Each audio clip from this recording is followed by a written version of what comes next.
So, amo na lang gitang nabilin dito eh. So, maraming nagtatanong kung anong pangalan ng plants na ito. So, dun sa previous video ko, tita, maraming nagtatanong kung anong pangalan ng plants na ito. So, ang pangalan ng plants na ito ay Belladonna lilies. O kung tama man ang pronunciation ko or not, basta amo na siyang tawag sa iya, lily. Hindi nyo napapansin na itong tao dito nga nagay kapang hilamon siya. So, ari ako dili subong para lang ipakita ko sa inyo before siya magkalalaya. Okay?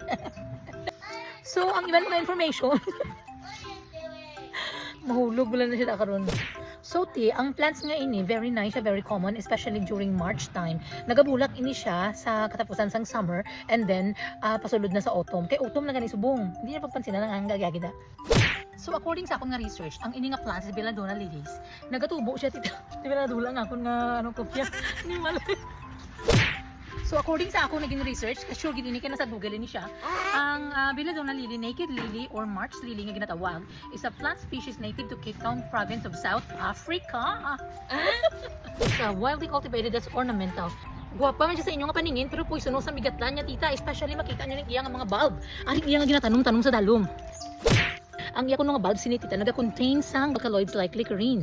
Indigestion can cause severe vomiting, diarrhea, abdominal pain, and potentially kidney damage.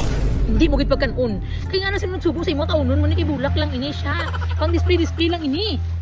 So amo na nga kung maglagaw-lagaw ka makita ka mo sa mga amusin ni tita, lantaw. Hindi nyo lang pagtilaw-tilawan kay ngani, lantaw lang gani. Para lang ni sa aton nga mga matang kag nga kagwapa. Tapos ang iya sini nga duga-duga kita, mag-cause man sang skin irritation. So kung magpuksi-puksi ka dira tapos ang butang sa panit mo, kag may mga allergic reactions ka, manghugas ka gidayon para hindi siya magpilit sa imo nga kapanitan. Hindi lang siya dangerous para sa human, kundi dangerous man siya mismo sa mga livestock, sa mga pets, sa mga animals. So bawal siya makaon. Hindi pa buli gabi ko ni angkol sa pangakot sa mga kakahuyan. So gibutang pa niya ako ng cellphone. So according sa akong naging research,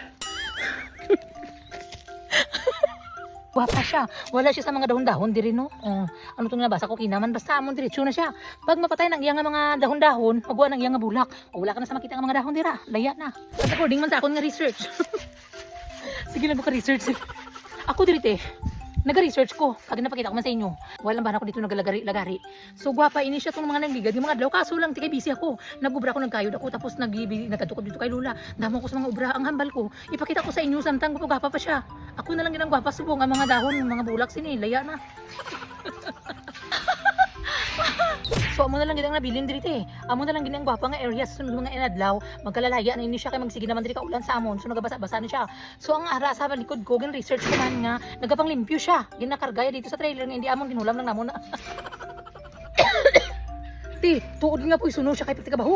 Sang gidala ko ni dito kay Lula, siya lang nga ganahan sang amoy ako ti. Galay na pa man siya ko nagasakit ang ulo ko.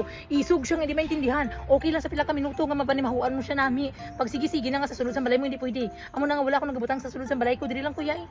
Okay lang siya kung maganagan mo nami lang siya. Ang view ko bala diri may nagapurpaduding. According sa ako naging research, pwede mo itanong ang inyang bulb ang puno niya sa dalom. Ara ba lang niya nga daw onion amo na siyang itanong naton. Amo gali na siya nga kung makaon ni natin ba magsakit din makaguba sang kidney.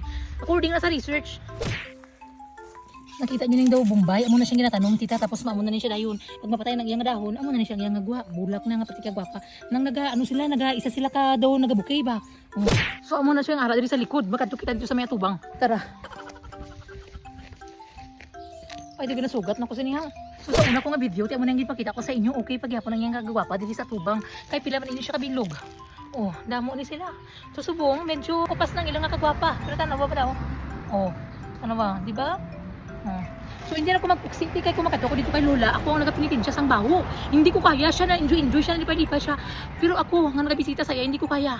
So baklan ko na lang siya sa ibang nga bulak. Hindi lang ini. Kay maluoy ka masakon. So dira nagtapos ang aton gin research. So asa lang dira ante. Careful dad. Oh. Yang malugin nga mag. Tamo gid.